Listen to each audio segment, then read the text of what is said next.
Sit. Very good. See how you kept your mouth shut? Very good. In the case of Miss Kittredge and Chelsea Market, plaintiff Kittredge sued Chelsea Market's ex-roommate for stealing her underwear until discovered.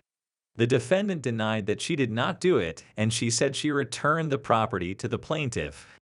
Tell me what she stole, and tell me how you know that she sold it.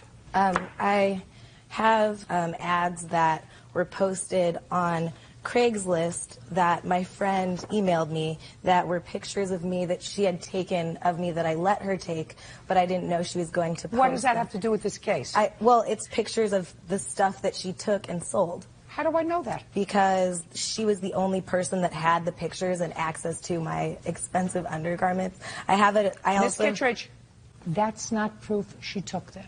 Judge Judy still doesn't believe the plaintiff's accusations. She found the wrong points. The judge wants the plaintiff to give concrete evidence before charging the defendant, and the plaintiff has invited a witness. I have a witness that heard her talking about it. Good. Up. Name?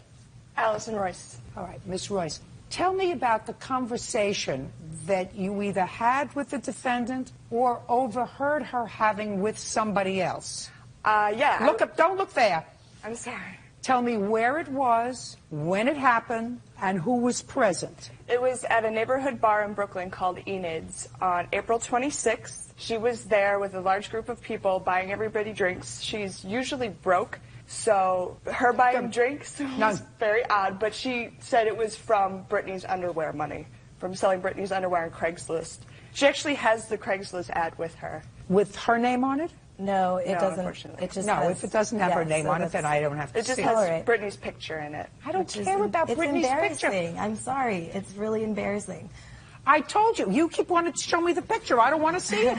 Well, you know. I don't know what's embarrassing. But the testimony of the witness was completely unfounded, and the plaintiff failed to prove that the defendant sold his underwear on the internet. Not only that, the plaintiff was accused of cutting off all of the defendant's clothes when she moved out. I came back from that trip.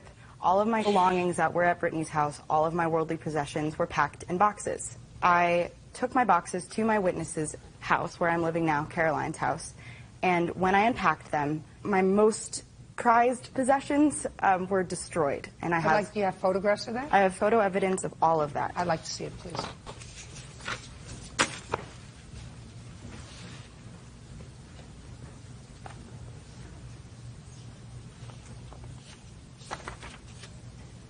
After Judge Judy finished viewing the photos, witness Carol Engelin spoke out about the evidence she witnessed. Were you present when Miss Marks opened up these boxes? Yes, I was. Were you there when she retrieved them from the plaintiff's house? No, I wasn't. Do you know how she retrieved them? I'm assuming that she picked them up in her car. Is that what you did? Yes. Had she left them outside? No, they were inside. I still had keys to the apartment. Was she at home when you picked them up? No. On what date did this property come back to you? April 27th, the day I returned from New Hampshire. Did you make a police report? No. Why? I don't like getting involved with the police. After the testimony and the pictures that the defendant gave the judge to Judy, the judge finally made his decision. What you're suggesting, Miss Kittredge, is that you were angry because you believed that she had taken some of your property and sold it on the internet, some underwear. So you decided you didn't want her to live there anymore. You packed up her property. Yes. She came home, took the boxes. No, she came home and I confronted her about this. And I said, why would you do that? No, look at me. And she said, that's what you get for being such a... That is so... And then that's she not left. And she left that night. And I woke up and went to work the next day. And when I came home, all of her stuff was gone and her key was on the table. Just a second. But you had packed it before. Yeah.